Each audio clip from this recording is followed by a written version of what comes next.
2011 m. vasarą švedų tyrinėtojų kompanija, kuri užsiima nuskendusių laivų paieška visame pasaulyje. Tarp Švedijos ir Suomijos esančioje įlankoje 87 metrų gylyje atrado keistą 60 metrų skersmens disko formos objektą, kuris yra pakilęs 4 metrus virš dugno. Objekto viršuje yra ovalo formos skylė, o aplink ją keisti nudegimai, kurie panašus į nuo degimo likusius suodžius. Šis faktas yra tikrai keistas, nes akmenys įprastai nedega. Buvo surengtos kelios rimtos ekspedicijos, kurių metu kilo dar daugiau klausimų, kas tai per objektas. Pasirodė spėjimų, kad šis objektas gali būti prieš 1000 metų nukritęs kosminis laivas.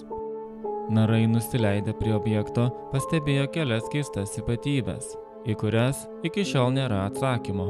Ant objekto išorės matosi ilgi koridoriai su vertikaliomis sienomis.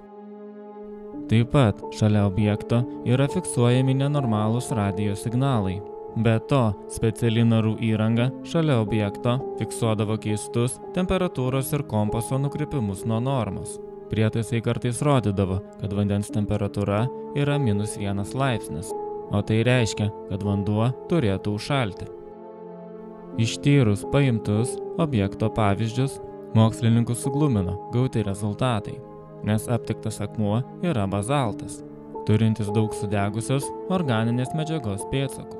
Keistas faktas yra tai, kad medžiaga yra naudojama tik šiuolaikinėje statyboje arba atrandama įvykus laivo avarijai. Tad kyla klausimas, kaip ši medžiaga atsidūrė šiame objekte, jeigu jis yra paprasčiausias akmuo atsidūręs vandenyje.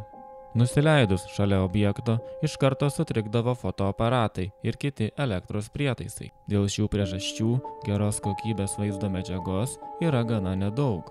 Švedų tyrėjai taip pat pažymėjo, kad link objekto veda 300 metrų ilgio suartas kelias dugnu.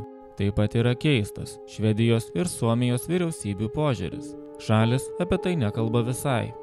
Dėl objekto yra keliamos 3 pagrindinės versijos. Pirma, kad tai natūralus geologinis darinys, tačiau jo sudėtis patiems geologams yra kažkokia mistika. Kita versija, kuria tiki daugiausiai žmonių, kad tai yra ateivių kosminis laivas. Tačiau pati realiausia versija, kad šis objektas gali būti Antrojo pasaulinio karo metais pastatytas nacių, tam, kad klaidintų priešo povandeninius laivus Baltijos jūroje.